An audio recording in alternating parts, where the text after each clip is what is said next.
नमस्कार। कभी सोचा है कि हमारे देश के दो नाम क्यों हैं? इंडिया और भारत।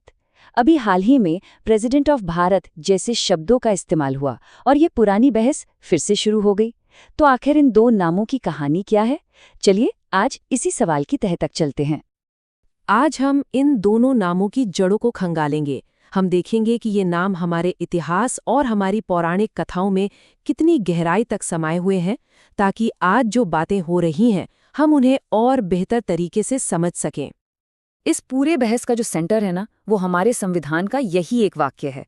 और यही वाक्य हमें एक बड़े ही दिलचस्प सफर पर ले जाता है, ये समझने के लिए कि आखिर एक देश के दो पहचानें बनी कैसे। तो चलिए सबसे पहले भारत नाम की प्राचीन जड़ों को देखते हैं, जो हजारों साल पुरानी हमारी परंपराओं से जुड़ी हुई हैं।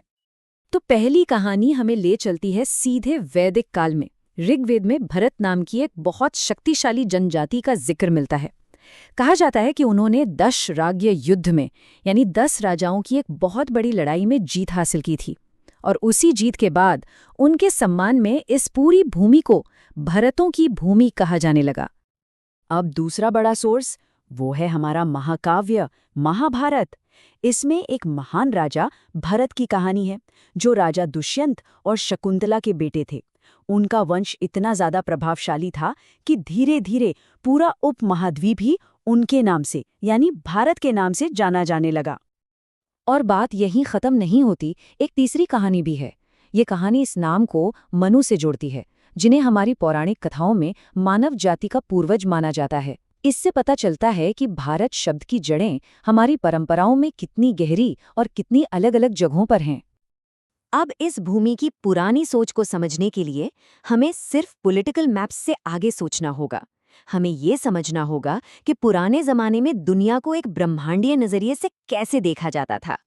पुराणों के हिसाब से हमारा भारतवर्ष एक बहुत बड़े मिथिकल महाद्वीप का हिस्सा हुआ करता था, जिसका नाम था जम्बू द्वीप।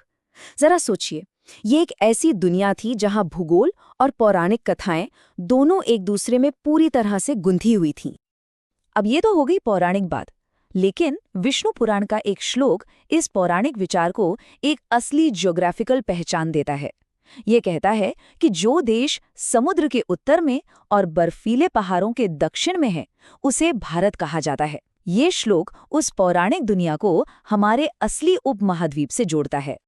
लेकिन कहानी में एक और ट्विस्ट है। भारत अकेला नाम नहीं था। सदियों से अलग अलग कल्चर और शासकों ने इस जमीन को कई नाम दिए, और हर नाम ने इसकी पहचान में एक नई परत जोड़ दी। चलिए इस टाइमलाइन पर एक नजर डालते हैं। सबसे पहले हमें मिलता है आर्यावर्त। फिर पुराणों में भारतवर्ष नाम ज्यादा इस्तेमाल होने लगा। 7वीं शताब्दी के बाद फारसी असर से हिंदुस्तान शब्द आया, और आखिर में ब्रिटिश राज के दौरान इंडिया नाम सबसे ज्यादा पॉपुलर हो गया।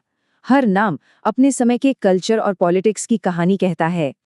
यहाँ एक बहुत ही दिलचस्प बात है।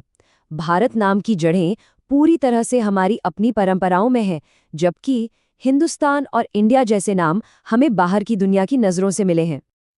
अब इन सब नामों की हिस्ट्री के साथ हम आगे बढ़ते हैं और देखते हैं कि आज़ादी की लड़ाई के दौरान इन पुराने नामों को कैसे एक नई जान और एक नई ताकत दी गई। आज़ादी के दीवानों ने बहुत ही सोच समझकर भारत नाम को अपना हथियार बनाया। ये सिर्फ एक नाम नहीं था, बल्कि ये एक तरीका था पूरे आंदोलन को एक प्राचीन प्री कॉलोनियल पहचान से जोड़ने का। भारत का ये आइडिया सिर्फ किताबों तक ही सीमित नहीं रहा। इसे ऐसे पावरफुल और इमोशनल सिंबल्स में बदला गया जो दिलों को छू जाए। भारत माता की छवि और भारत माता की जय का नारा, इन सिंबल्स ने लाखों लोगों को एक साथ जोड़ने और मोटिवेट करने का काम किया। और ये सब कुछ हमें वापस वही ले आता है जहां से हमने ये सफर शुरू किया था, हमारे संविधान में लिखे उन शब्दों पर।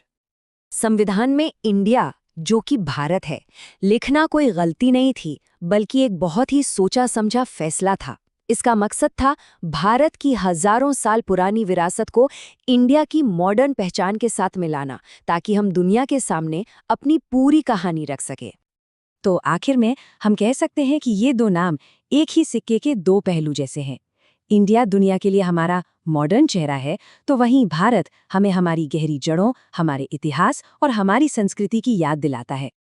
ये सारी बातें हमें इस सवाल के साथ छोड़ जाती हैं कि एक नाम में आखिर कितनी ताकत होती है।